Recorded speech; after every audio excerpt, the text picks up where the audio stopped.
The uses of various science equipment and materials used in simple activities. Can you see the objects in the picture? That's right.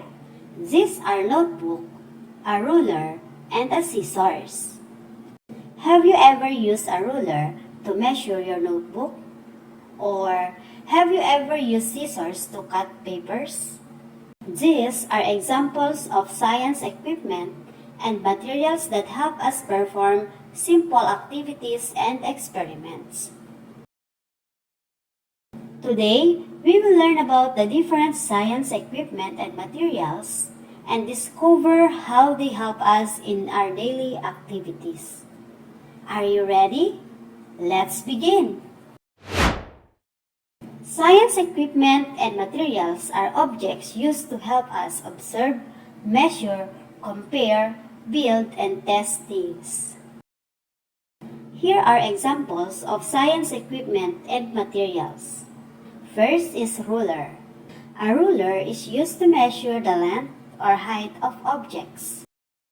Examples: measuring the length of a pencil, measuring the width of a book, comparing the height of plants, measuring the distance between lines, measuring paper for an art activity, measuring the size of a cardboard, measuring the length of clay shapes, and measuring classroom objects. Standard measurement. A ruler uses standard measurement such as centimeter and inches. Example: the pencil is 15 centimeters long. Non-standard measurement. These are measurements that do not use exact standard units. Examples: handspan, footsteps, paper clips, blocks, string, and popsicle sticks. Examples of measurement. The table is 5 handspans long. The book is 7 paper clips long. The string is used to measure a curved branch. The classroom door is 4 steps wide. The robot is 4 blocks high, and the rug is 6 popsicle sticks long. Non-standard measurements help learners understand the idea of measuring before using standard tools. Next is hand lens. A hand lens is used to make objects appear bigger so we can observe small details clearly. Examples: looking closely at leaves, examining tiny rocks, viewing the texture of paper, observing sand particles, looking at cloth fibers, examining flower petals, and observing coins closely. Next is scissors. Scissors are used for cutting materials. Examples: cutting paper, cutting pictures for posters, trimming art materials, making shapes for projects, creating science models, cutting cardboard, and making labels for activities. Balloons. Balloons can be used in science activities to show how air occupies space. Examples: blowing air into balloons, comparing balloon sizes, observing air pressure, demonstrating floating and sinking, making balloon rockets, observing static electricity, showing movements of air, and measuring balloon circumference. Next is modeling clay.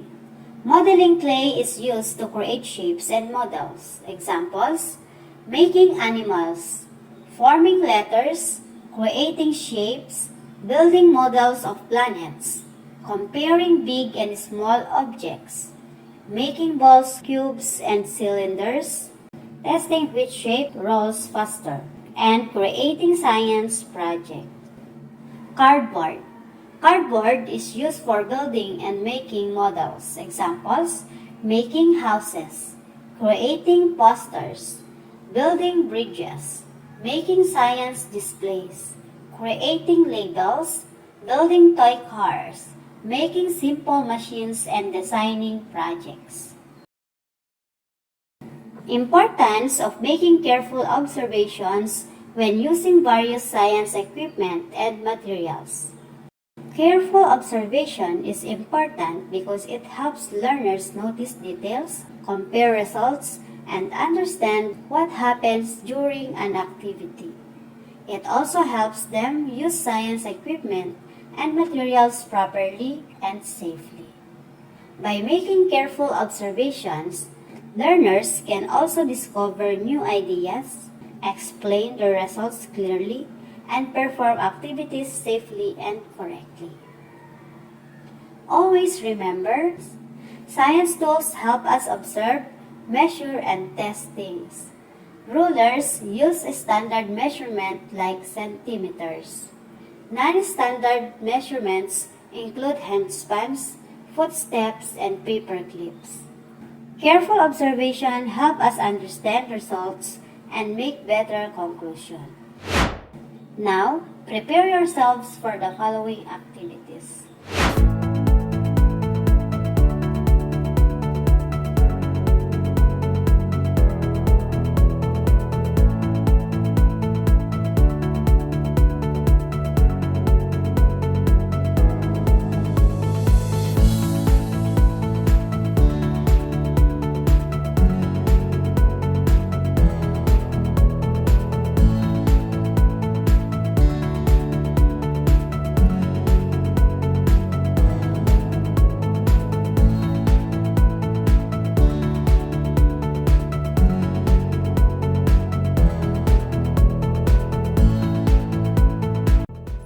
Thank you for watching!